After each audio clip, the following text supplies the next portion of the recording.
دغه بختور کس خو 10 میلیونه ډالر په یوه لاټرۍ کې وګټل، لیکن بیا یو داسې څه پیښ شول چې دغه کس ټول ژوند تباه شو. ملګرو، په نن ویډیو کې به تاسو ته 15 داسې غریب اشخاص دروپېژنم کومو چې د میلیونونو ډالرو لاټرۍ وګټلې، خو بیا یې هم خپل ژوند بدل نه کړو. دغه بختور خلک څوک وو او اوس مهال چیرته دي؟ د دې په پوهېدو سره به تاسو ډېر زیات حیران شئ. راځئ ویډیو شروع کوو.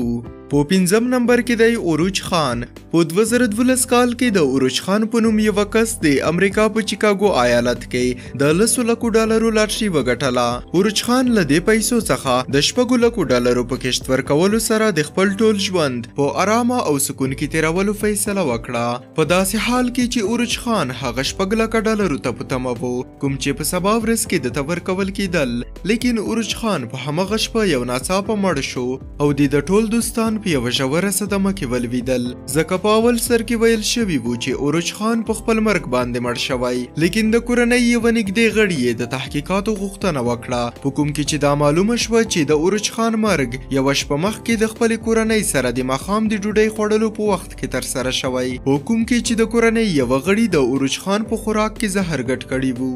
په 4م نمبر کې د شیرون ټیراباسي. کاناډایي شیرون ټیراباسي په یوه غریبه کورنۍ کې پیدا شوې وه او د خپل ژوند ډیره برخه یې په غربت کې تیره کړې وه، لیکن یو ناڅاپه هغې د 10 میلیونو کاناډایي ډالرو لاټرۍ وګټله. شیرون د زیاتې خوشحالۍ له امله 10 لکه ډالر خپلو والدینو ته ورکړل، 20 لکه ډالر یې خپلو ورونو او خویندو ته ورکړل او په همدې ډول یې خپلو ملګرو ته هم قرضونه ورکړل چې بیا یې هیڅکله واپس ترلاسه نه کړل او آخر یې ورو ورو ټولې پیسې له لاسه ورکړې. لږې پیسې یې د خپلو اولادونو په نوم لیکلې وې چې یوازې اولادونه یې په 26 کلنۍ کې ترلاسه کولی شي او اوس شیرون ټیراباسي بیرته د خپلې وظیفې ترسره کولو ته مجبوره ده. په 3م نمبر کې دی مایکل کیرل.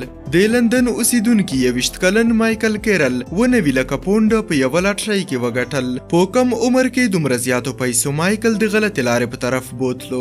د پیسو ښکاره کول، نشهیي مواد او غلط حرکتونه د مایکل د ژوند برخه وګرځېدله، خو ډیر ژر تهدیدګرو مایکل گیر کړ او د مختلفو طریقو څخه یې د هغه ازارول پیل کړل. مایکل د 1,10,000 پونډو په ورکولو سره له تهدیدګرو څخه ځان وژغورلو. له دې سره سره یې خپلوانو او ملګرو کله چې د مایکل بدشاهانه او امیرانه ژوند ولیدلو نو په چلول سره یې د هغه څخه 40 لکه پونډه مصرف کړل. په آخر کې کله چې ټولې پیسې په ختمېدو وې نو په مایکل باندې د نشهیي توکو قضیه پرانیستل شوه. د خپل ځان د خلاصولو لپاره یې د لاټرۍ څخه ځینې پاتې پیسې هم وصول کړې او اوس بیرته د خپل پخواني ژوند په تیرولو مجبور دی. مایکل اول هم کثافات ټولول او اوس هم دغه کار ترسره کوي. په 2م نمبر کې دی ابراهم شکسپیر. ابراهم د لاټرۍ د ګټلو لپاره دومره زیات لیونی و چې کله هغه سره 10 ډالر وی نو د 8 ډالرو به یې لاټرۍ اخیستله. د څو کلونو له تېرېدو وروسته آخر د ابراهم خوب پوره شو او هغه د 10 میلیونو ډالرو لاټرۍ وګټله. د ابراهم ملګري، دوستان او خپلوان ټول د هغه دښمنان شول او د ابراهم د لوټلو فیصله یې وکړه. یو ملګري یې په ابراهم باندې د لاټرۍ د ګټلي ټیکټ د غلا کولو تور ولګولو او هغه یې محکمې ته بوتلو. د ابراهم یوې ښځینه ملګري د ابراهم ملتیا وکړه او د یې له ټولو هغه خلکو څخه لرې وساته کوم چې د ابراهم په پیسو پسې وو او آخر یو ناڅاپه ابراهم ورک شو. کله چې پولیسو تحقیقات وکړل نو دا معلومه شوه چې د ابراهم ملګري د خپل بای فرند سره یو ځای ابراهم تر لوټلو وروسته 10 فوټه تر ځمکې لاندې ښخ کړی او په هغه ځای یې د اوبو زیرمه جوړه کړې ده. بالاخره د لاټرۍ پیسې هغه ښځې ته هم په نصیب نه شوې او د ټول عمر د قید سزا ورکړل شوه. په لومړي نمبر کې دی ډیوډ لی. ډیوډ لی 20 میلیونه ډالر په یوه لاټرۍ کې وګټل. 15 کاله ډیوډ په خوشحاله زړه عیاشي وکړه. ډیوډ په دغه پیسو باندې د خپل ځان لپاره یو کور، یوه شخصي تیاره، یوه د فایبر اپټیک کمپنی، 3 د سرعت والا آسان، یو لیموزین موټر او د 2 لکه ډالرو سره زر واخیستل.